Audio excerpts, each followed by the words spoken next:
Hello, I'm Mr. Eliason, and welcome to APUSH. Today we're going to talk about the social backlash to the cultural change that happened in the aftermath of World War I. So, Scope's monkey trial, rise of the new Klan, stuff like that. So, here's your objectives for today.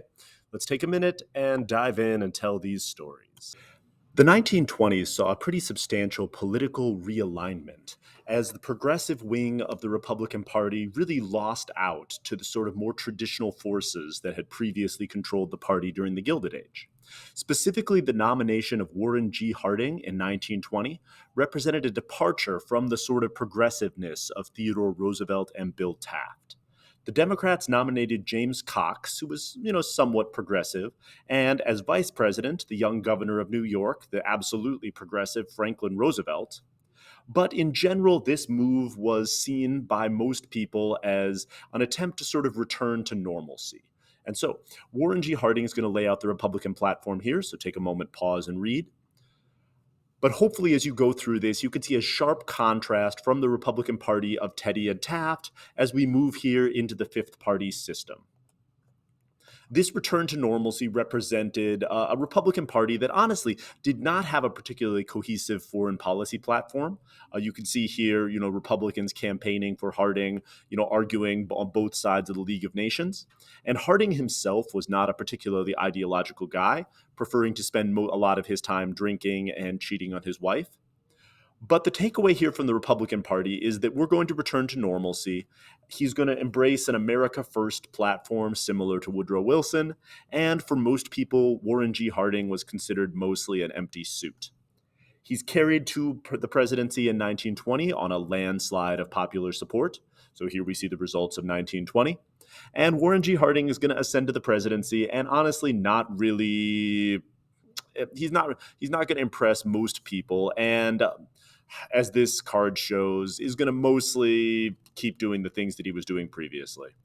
Harding generally comes in on the sort of bottom end of the list of presidents. He is going to deregulate the economy, which of course we would expect from someone who's pushing a return to normalcy. We're going to see a significant growth in the power of big business. We're going to see a cut in tax rates, and we'll talk about this more when we get to Calvin Coolidge. We're going to see a growth in banking loans and economic progress during this time period. And we're going to see a shift in the labor movement as Taft is going to become a Supreme Court justice and argue that, again, we can use the Sherman Antitrust Act to break up labor unions the same way we did in the Gilded Age. And so there's a real return to sort of these Gilded Age politics from the Republican Party. And Harding and his administration were, again, spectacularly corrupt. I mean, Harding himself not particularly corrupt, but the rest of his cabinet was. He brought along a lot of his friends from Ohio, the quote-unquote Ohio gang, who were accused of a whole manner of wrongdoing, the worst of which is probably the Teapot Dome scandal, in which his Secretary of the Interior was accused of taking bribes from oil companies to open up federal oil reserves at Teapot Dome to private drilling. And so that's pretty bad. And Harding in general, a lot of cheating on his wife, a lot of drinking. I'll just let you pause and read this. In general, Harding, extraordinarily unpleasant and not super impressive.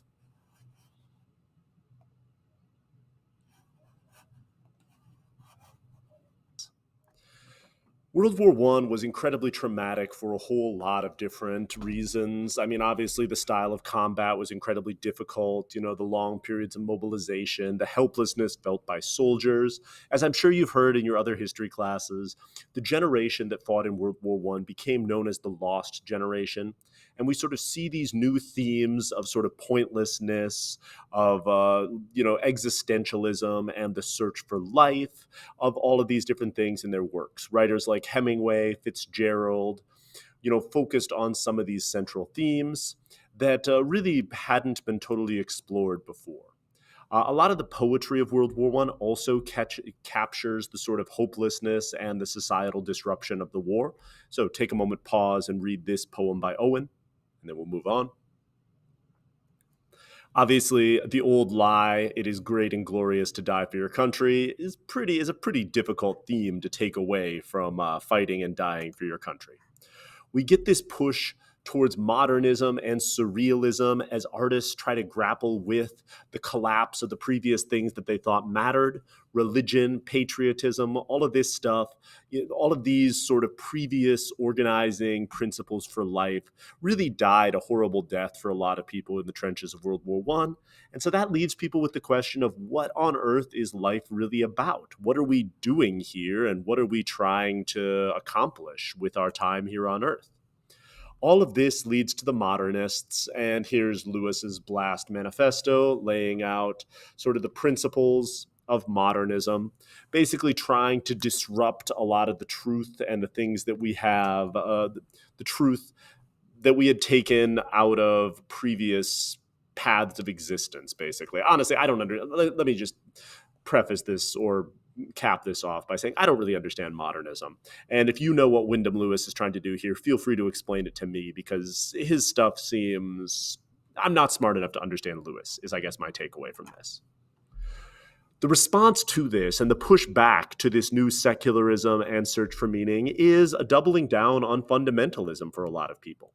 Mass media, and especially the radio, leads to increasing reach for fundamentalist preachers. And fundamentalist Christians are going to double down on literal biblical interpretation in the face of challenges to sort of traditional religious orthodoxy.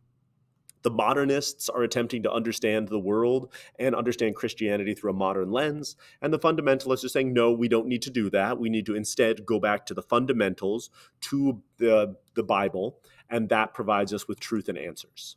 This whole thing ends up creating a showdown over the question of evolution, and specifically the teaching of evolution.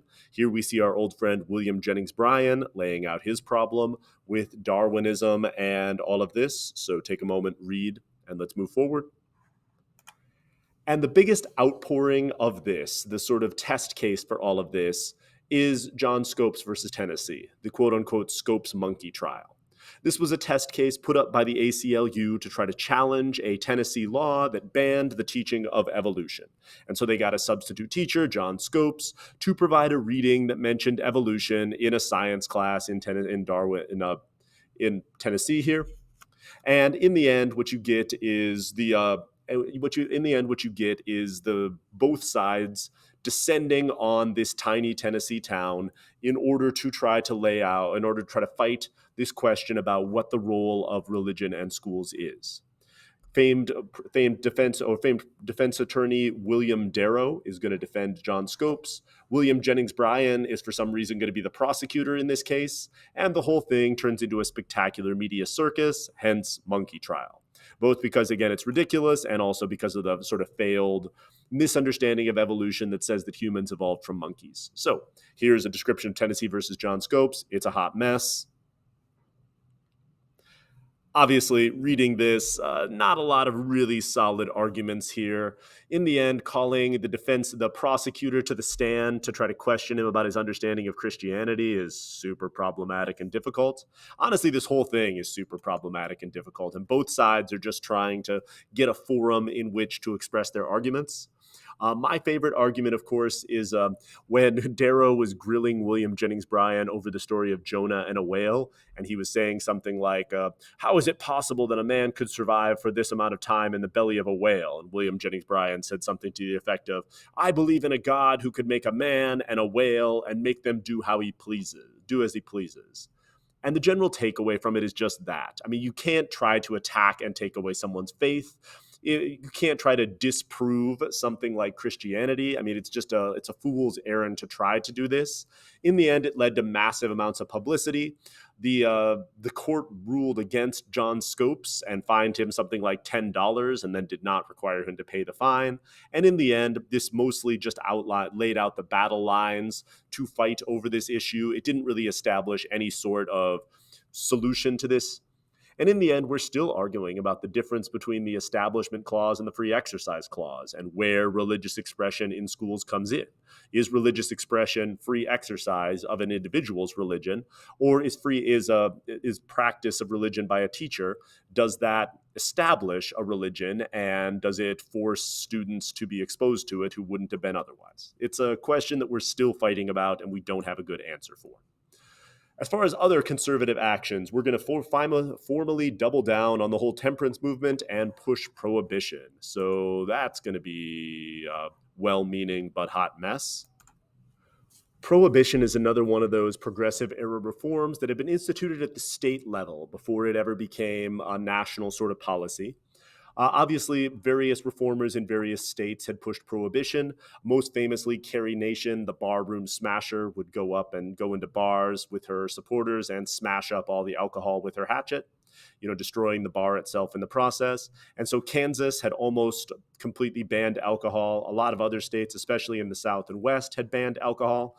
But at the national level in 1919, prohibition passes and alcohol is banned across the country.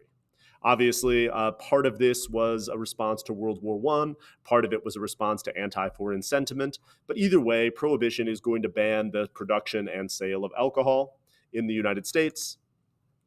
And in the end, it's kind of a hot mess. So here's a reflection on prohibition and what happened. The problem with prohibition is you're trying to solve a problem of a socially devastating addictive substance by attempting to ban the supply of it without really addressing the demand. And there's lots of loopholes in prohibition as far as people making their own alcohol, as far as people, bringing in rum from abroad, rum runners bringing in rum from Cuba or alcohol from Canada, things like that. We get this huge push of people selling, their produce your own alcohol kits or wine bricks or things like that. Here's a guide to tell you how to make your own beer at home. Here's a wine brick with instructions to definitely not put this in water because it will turn into wine and that might be illegal. And so there were a whole bunch of ways to get around prohibition, and it really didn't do much to curb the consumption of alcohol in the United States for a whole host of different reasons. Here's the problem of enforcement, so take a moment and read this. But I mean, it's pretty obvious why, incredibly wealthy illegal alcohol producers would be able to circumvent laws, especially when enforcement is so lackluster and problematic. Speakeasies were illegal bars that had opened up sort of on the sly, with more or less everyone understanding where these speakeasies were happening. A famous prohibition agent said that he could find alcohol in any American city in 30 minutes or less, and that proved to be true. And he could show up, and it'd be pretty easy to find all of these establishments illegally serving alcohol under a variety of different sort of covers. As far as production of alcohol goes, here we see the speakeasies. And of course, one of the problems with making production of alcohol illegal is you also remove any federal controls on it. And so, because of this, there's a lot of pretty dangerous alcohol in the market, which is going to become incredibly problematic. We're also going to see bootleggers, illegal alcohol producers, rise in number, and rum runners. The federal government passes the Volstead Act to try to enforce all of this. But again, you're trying to deal with criminals who have approximately infinity money. And so alcohol is going to be illegally produced and illegally supplied throughout the country. And it's going to become completely tied into organized crime. The most famous of these criminals is Al Capone, who was a quote unquote furniture dealer in Chicago and brought alcohol in across the Great Lakes and made a spectacular amount of money. And fights over territory lead to, of course, the killing of rivals and things like that. And in the end, there's a significant amount of corruption and criminality associated with it. And so prohibition created a whole host of problems and in general was not super effective, although they did eventually get Al Capone for tax evasion because you can only launder so much illegal money through furniture stores before the paperwork catches up with you. We also get a rise during this time period of the quote-unquote new Klan. The new Klan is different than the old Klan for a whole host of different reasons. They're still going to push this vision of Anglo-Saxon white supremacy. And their new treatise is this book called The Passing of the Great Race by Madison Grant, which is talking about how mixing of your sort of Nordic Europeans with other groups of Europeans is diluting their pure whiteness. And so all of this appeals to a whole new group of Americans. Look how happy she is that her husband joined the Klan. That's very exciting. The Klan was active in all parts of the country, not just the South. Part of this is because of their new anti-immigrant movement. Part of it is because Black people are now migrating outside the North. So here's a map of the new Klan activities. Obviously, somewhat terrifying. This is becoming much more widespread. And the Klan become much more of a political organization, organizing picnics and marches on Washington and all this other stuff, pushing for a political agenda, namely the banning of immigrants and enforcing segregationist laws, policies, things like that. So the new Klan is expanding out the number of people that they don't like and taking on a broader political agenda at this point. Here's the description of this quote unquote new Klan. So pause, read, and then we'll move on.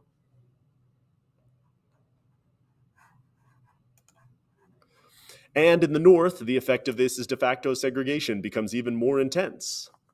The African Americans, if in fear of this new Klan, live in more isolated enclaves, and de facto segregation becomes a fact of life. You get groups like the NAACP trying to push back against this. But the other effect is you start developing parallel black institutions, black restaurants, black hotels, black nightclubs, things like that, to cater to this new exclusively black audience, because there was an inherent danger, now that the new Klan is active everywhere, in moving out of traditionally black neighborhoods. And so there were no laws segregating Chicago, Detroit, New York, places like this, but they were not equally segregated, but nearly as equally segregated as southern cities because of custom and racism.